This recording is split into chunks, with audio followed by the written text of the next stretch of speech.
Okay, so I figured I would do a video on kind of where my weapons philosophy is right now for shit hits the fan, and where my systems are at and what I'm trying to do. So let's start with blades. I just got this the other day, Benchmade Autocrat.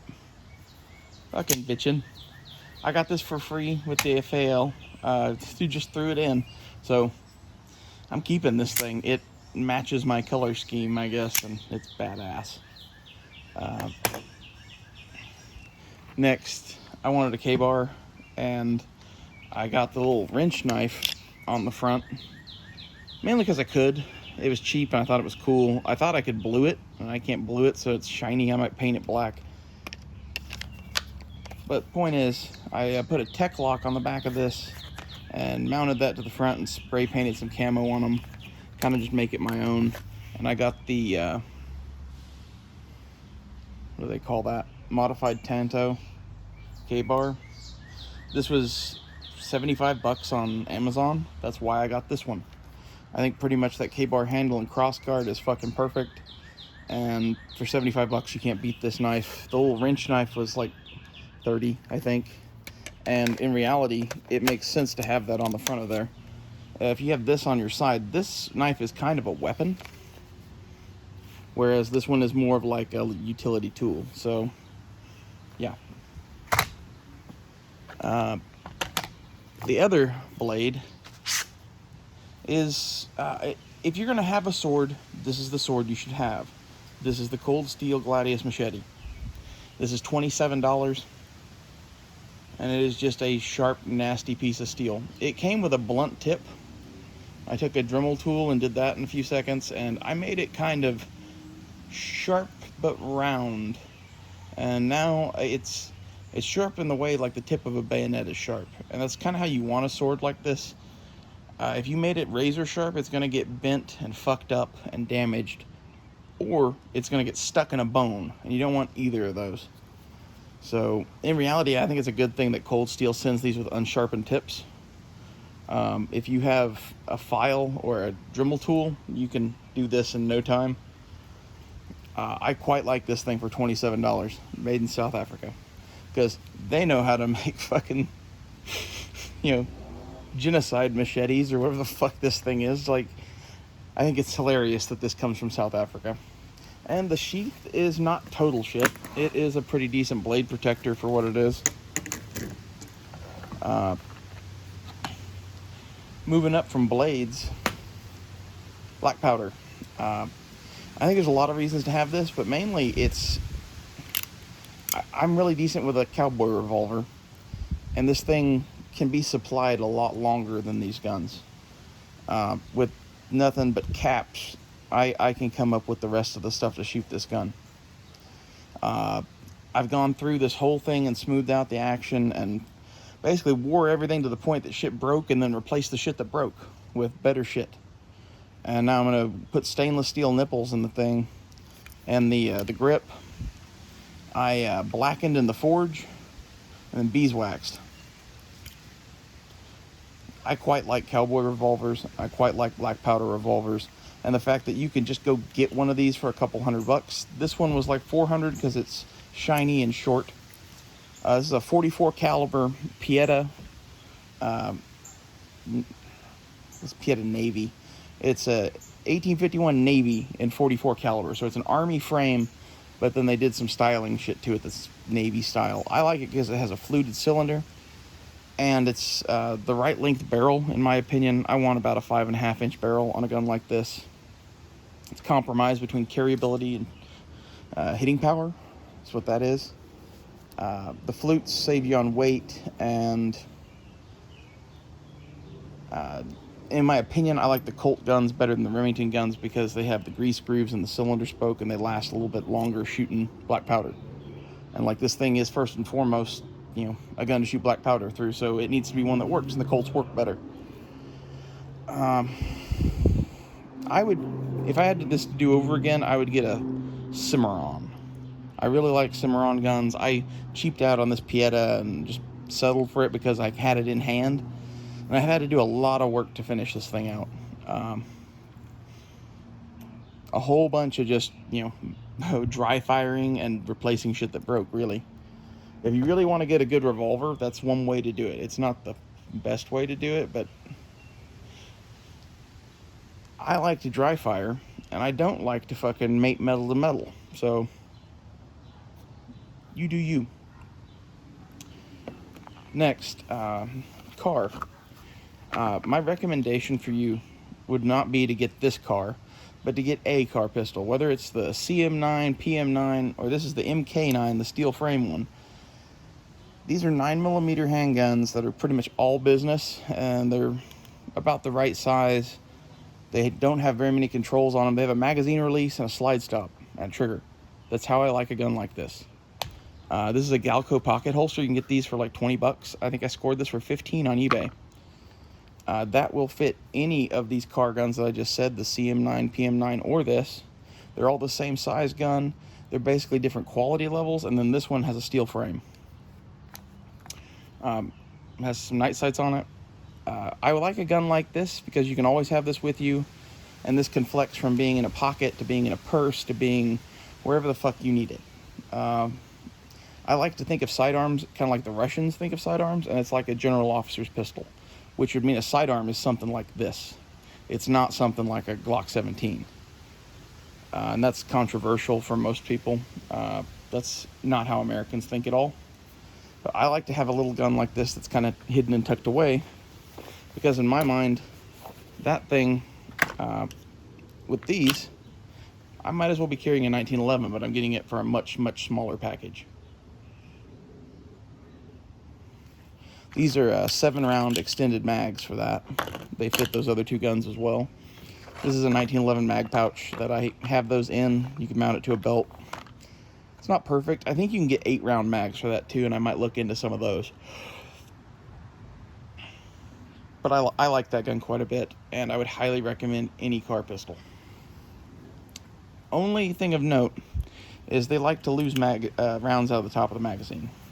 That's why you are going to need a pouch. I've never really had an issue come up from it, but if you carry a car mag loose in your pocket, you'll notice you'll lose rounds off it. Something to note. Next, my baby, the SIG P320 and the Flex Raider. This thing with the single point sling or a laptop case is just something you can have along for the ride. And that's how I view this, and that's why I kind of have a carry gun that's a little bit smaller, is because I have an intermediate step between that carry gun and the big boy there. If it were my money to do over again, I think I would not get the Flex Raider. I think I would get the Ruger PC carbine with Glock mags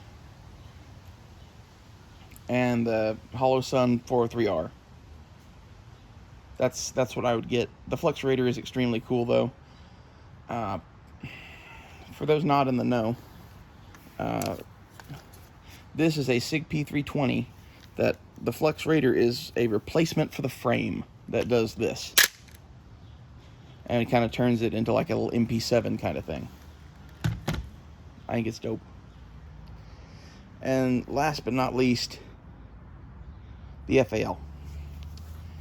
I have shit on order for this. This is a Century Arms R1A1.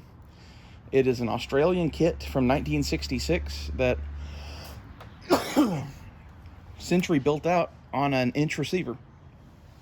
And it has its original Australian barrel. So this is a diamond in the rough that I'm going to polish. I have replacement furniture for the rear coming. I have an M-Lock handguard coming from AIM Sports or some shit like that. There were only 2 rails really made for the FAL. I bought the cheaper of the 2. We'll see. The other one was like $100 more for the DSA one, and neither of them, actually the DSA one didn't say it would fit inch guns, and the cheaper one said it would fit inch or metric guns. So I bought the one that said it would fit. And this is the thing, is it being basically an L1A1, it's not like a normal FAL. It has its own peculiarities and shit. But the cool part is it can take metric mags, and I've got metric and inch mags for it. My thought is, I got original plastic English furniture coming.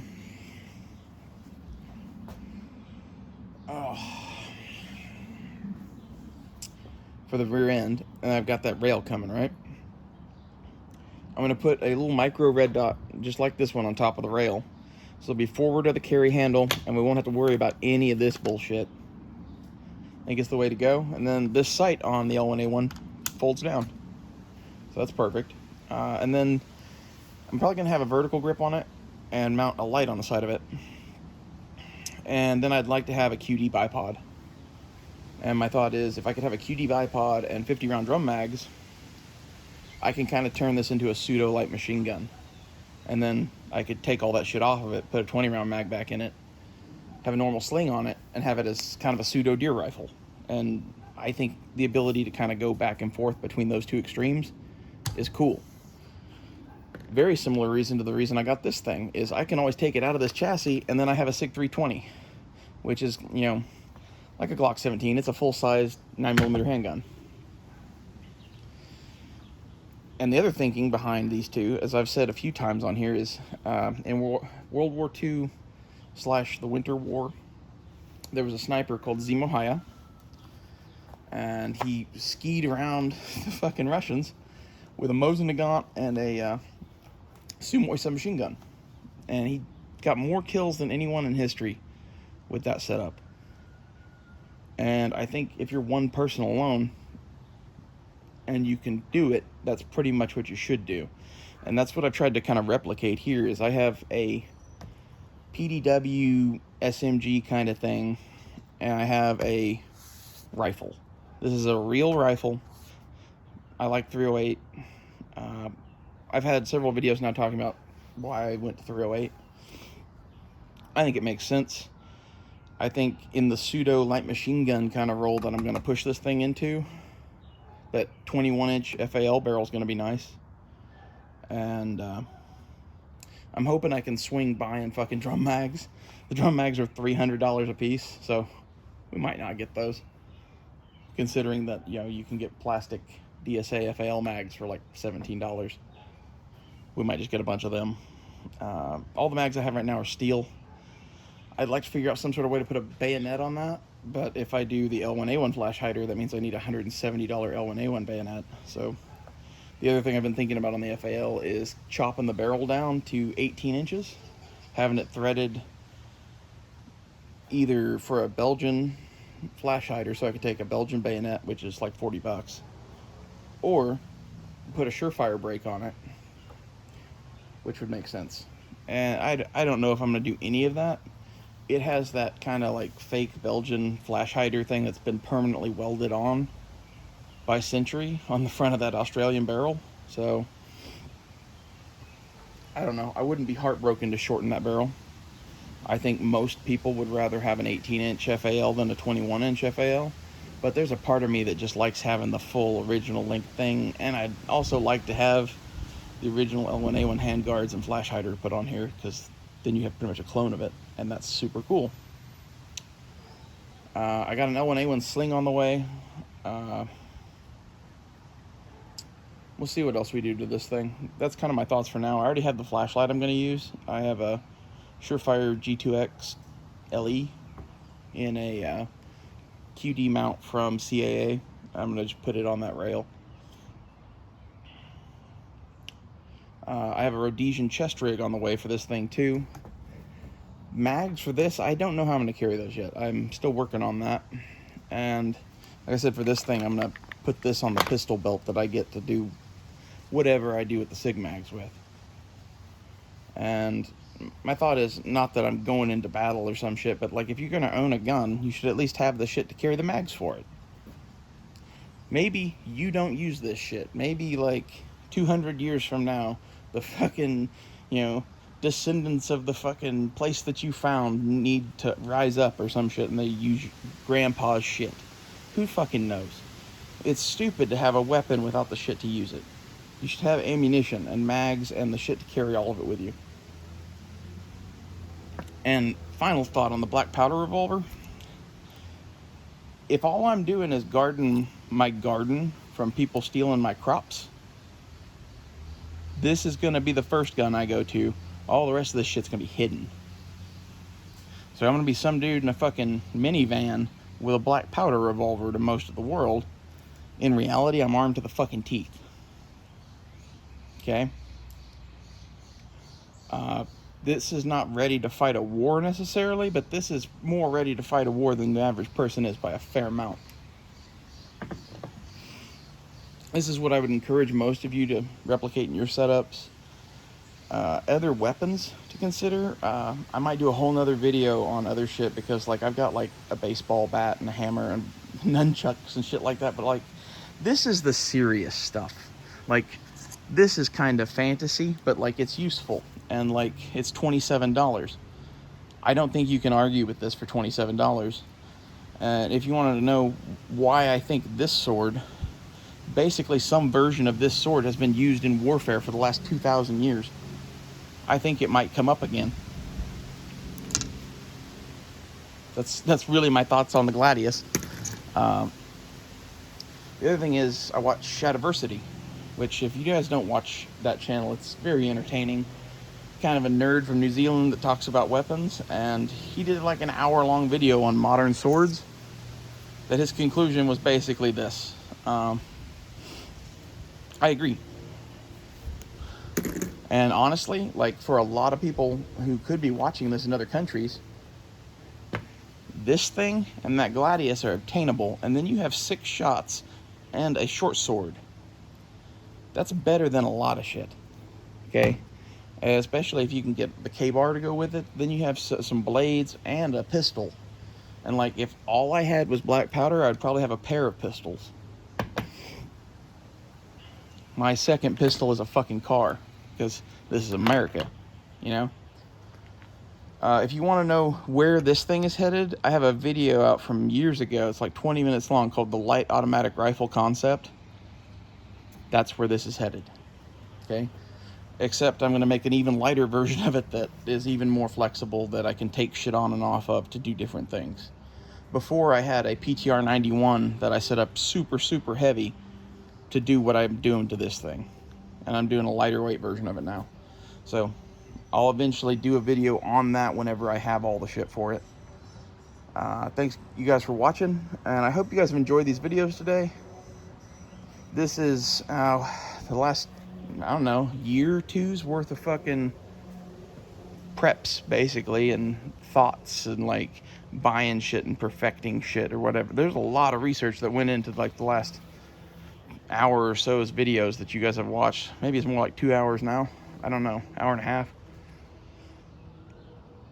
I hope somebody gets something out of this. If this helps you perfect your systems, good for you. For me, this at least helps me organize my thoughts, and I get to share this stuff with people I like. And I don't know, I like having the conversations below. So tell me what you guys think. Do you agree? Do you disagree? Is this stupid? Do you like my choices? Thanks for watching.